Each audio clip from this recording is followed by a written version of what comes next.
হঠাৎ করে শহরে ইউসুফ গ্যাংয়ের প্ররোচনা বেড়ে যায়। একটার পর একটা খুন হতে থাকে, বিভিন্ন জায়গা থেকে চাঁদাবাজি শুরু হয় এবং বলা হচ্ছে ইউসুফ গ্যাংয়ের লোকেরা এটা করছে। কিন্তু ইউসুফ তো মারা গিয়েছে, তাহলে ইউসুফ গ্যাং কোথা থেকে পয়দা হলো? পুলিশ ইনভেস্টিগেশন শুরু করে যে ইউসুফ গ্যাং কোথায় থাকে এবং ইউসুফ গ্যাংকে খোঁজার জন্য বা ইউসুফকে ধরার জন্য একজন স্পেশাল অফিসারকে নিয়োগ দেওয়া হয় এবং সেই স্পেশাল অফিসার হচ্ছেন আমাদের তাসনিয়া পারি। হ্যাঁ বন্ধুরা, শেষ পর্যন্ত ইউসুফকে ধরতে পারি কিনা বা এই ইউসুফ গায়েব হওয়ার রহস্য কি? কেন ইউসুফ গায়েব হয়ে গেলেও, যদি গায়েব হয়েও থাকেন, ৫ বছর পর কিভাবে ফেরত আসলেন বা কেনই ফেরত আসলেন? ইউসুফ গ্যাং কেন হারিয়ে গিয়েছিলেন বা ইউসুফ কিভাবে হারিয়ে যায়? আসলে কি ইউসুফ ফিরে আসে? এই পুরো বিষয়টি জানতে হলে আপনাকে দেখতে হবে ইনসাফ সিনেমাটি। সঞ্জয় সমাদ্দার আমাদের একজন ট্যালেন্টেড ডিরেক্টর। তিনি রিসেন্ট টাইমে গত কোরবানির ঈদে শরীফুল রাজকে নিয়ে নির্মাণ করেন ইনসাফ নামের একটি সিনেমা। রিসেন্ট টাইম মুক্তি পায় চরকির ব্যানারে ইনসাফ সিনেমা। চলুন তাহলে আজকের ভিডিওতে নতুন করে জেনে নেই এই সিনেমাটির মধ্যে কি কি অসঙ্গতি ছিল। প্রথমেই বলে নেই, সঞ্জয় সামুদ্দার একজন গোছানো ডিরেক্টর বা গোছানো কন্টেন্ট ক্রিয়েটর। দেখুন, উনি যে কন্টেন্টগুলো তৈরি করেছেন প্রত্যেকটা কন্টেন্ট থাকে সবসময় গোছানোভাবে।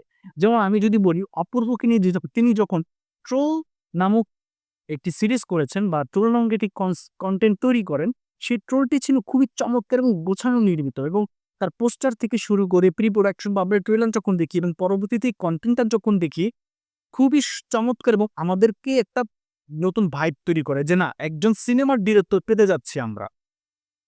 সেই সঞ্জয় সমদ্দার এমন একটি কন্টেন্ট তৈরি করেন যেটার গল্পটা খুব চমৎকার ছিল, কিন্তু এর মেকিংটা খুবই দুর্বল ছিল, যেটা আসলে তার নামের সাথে যায় না।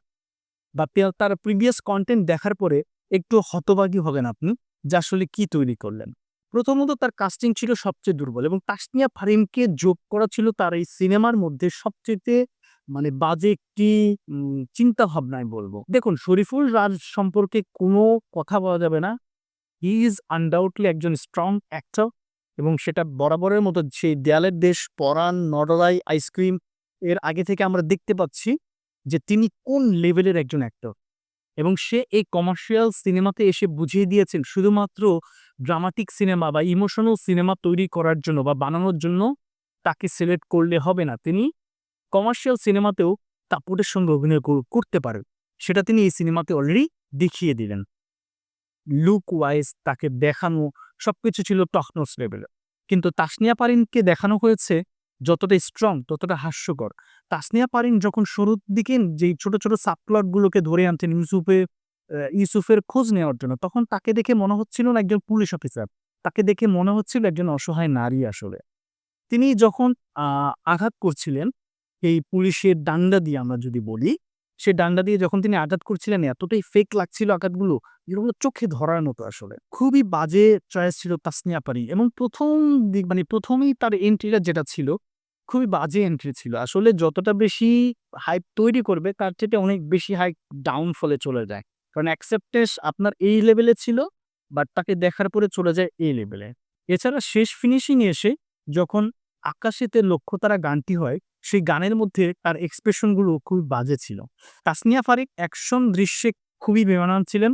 তবে হ্যাঁ, যখনই তিনি লাভ অ্যাঙ্গেলে চলে যান, আ ইউসুফ আমাদের শরীফুল রাজের সাথে যখন তার রোমান্টিক সিন অথবা রেস্টুরেন্টে বসে আ কফি খাওয়ার যে দৃশ্যগুলো বা কমেডি বা যে ডায়ালগগুলো ছিল, এগুলো কিন্তু চমৎকারভাবে তাসনিয়া পারে ফুটিয়ে তুলেন। সো এই দিক থেকে তাসনিয়া পারে ওকে। বাট তাকে মূলত যেই ক্যারেক্টারের জন্য, পুলিশ অফিসারের ক্যারেক্টারের জন্য সিলেক্ট করা হয়, সেইটাতে তিনি একেবারেই দুর্বল ছিলেন এবং একজন পুলিশ অফিসারের ক্যারেক্টার অনেক স্ট্রং হয়ে থাকে, সেখানে সে খুবই দুর্বল ছিল। যদি বলা হয় শরীফুল রাজ, পুরো সিনেমাটা আসলে শরীফুল রাজ একাই টেনে নিয়ে গিয়েছেন। যতক্ষণ তিনি স্ক্রিনে ছিলেন, জাস্ট ভেতর থেকে একটাই কথা আসে, ওয়াও! তার লুক ওয়াইজ, তার পারফরম্যান্স অনুযায়ী। ফজলুর রহমান বাবু, যাকে প্রতিটা সিনেমাতেই দেখানো হয় একজন অসহায় বাবা। কেন? সবসময় কেন ফজলুর রহমানকে অসহায় বাবা, অসহায় একজন ক্যারেক্টার দেখাইতে হবে? আমার একটা বিশাল প্রশ্ন থেকে যে আমার বাংলাদেশী যত ডিরেক্টর আছে তাদের মধ্যে। ফজলুর রহমানের মতো একজন স্ট্রং অ্যাক্টরকে আপনি আরো চমৎকারভাবে ব্যবহার করতে পারেন। বরবাদে আমরা মিশের সওদাগরকে যেই ক্যারেক্টারে দেখতে পাই, সেই ক্যারেক্টারটাই মনে হচ্ছিল ইনসাফের মধ্যে তাকে আবার ধরে এনে, "বাবা তুমি ওটাই করতে থাকো।" কেন? একটু ডিফারেন্ট তোমরা ট্রাই করতে পারতাম। দেখুন বরবাদে বিশেষ অধ্যাপক টোমাস লেভেলের এবং তার লাইফের one of the best performance দিয়েছেন এবং সেটাকেই জাস্ট এটা রিক্রিয়েট করার চেষ্টা ছিল আমার কাছে যতটুকু মনে হয়। অন্যদিকে চঞ্চল চৌধুরী এবং মোশাররফ করিম এই সিনেমাতে ছিলেন, যেটা তাদেরকে জোর করে এক প্রকার একটা ইউনিভার্স তৈরি করার জন্য ঢুকিয়ে দেওয়া হয়। এখানে আমি কোনো দোষের কিছু দেখছি না।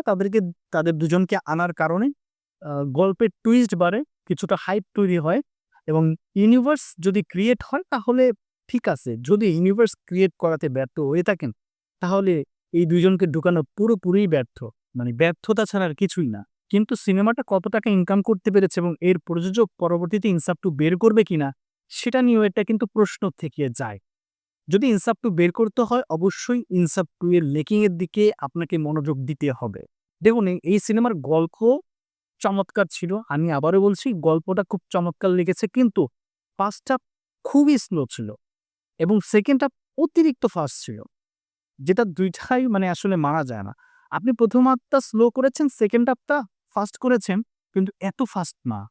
আপনি ফার্স্ট হাফের যে বিষয়গুলোকে সেকেন্ড হাফ থেকে কিছু আপনি যদি ফার্স্ট হাফে ঢুকে দিতে পারতেন, পুরো সিনেমাটা একটা ব্যালেন্সিং লেভেলে চলে আসতো। কিন্তু আপনি ১ম হাফ বিল্ড আপ করার জন্য স্লো করে ফেলেছেন এবং সেকেন্ড হাফে এসে অতিরিক্ত ফাস্ট করে ফেলেছেন।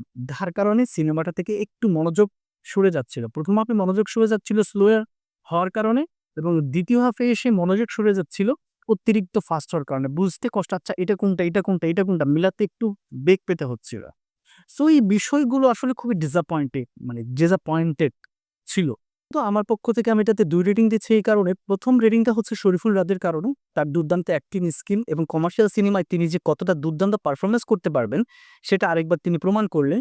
এবং দ্বিতীয়ত হচ্ছে এখানে মোশাররফ করিম এবং চঞ্চল চৌধুরীকে এক করার জন্য আরো হাফ পয়েন্ট দেওয়া যায়, যদি ইনসাফ 2 তৈরি হয় সেই ক্ষেত্রে। এবং সন্দেহ সামধ্য এত চমৎকার একটি স্টোরি লেখার জন্য। তবে হ্যাঁ, মেকিং দুর্বলতা, আবার বলছি, মেকিং দুর্বলতা আশা করছি ইনসাফ 2 তে আমরা দেখতে পাবো না। আপনারা যদি ইনসাফ দেখে থাকেন তাহলে কমেন্ট বক্সে জানাতে ভুলবেন না আপনাদের কেমন লাগলো এবং কি বিষয়গুলো আপনাদের ভালো লাগলো, খারাপ লাগলো সেগুলো জানাতে ভুলবেন না। দেখা হচ্ছে পরবর্তী ভিডিওতে। সে পর্যন্ত সকলে ভালো থাকবেন। লাইক, শেয়ার, সাবস্ক্রাইব তো মাস্ট।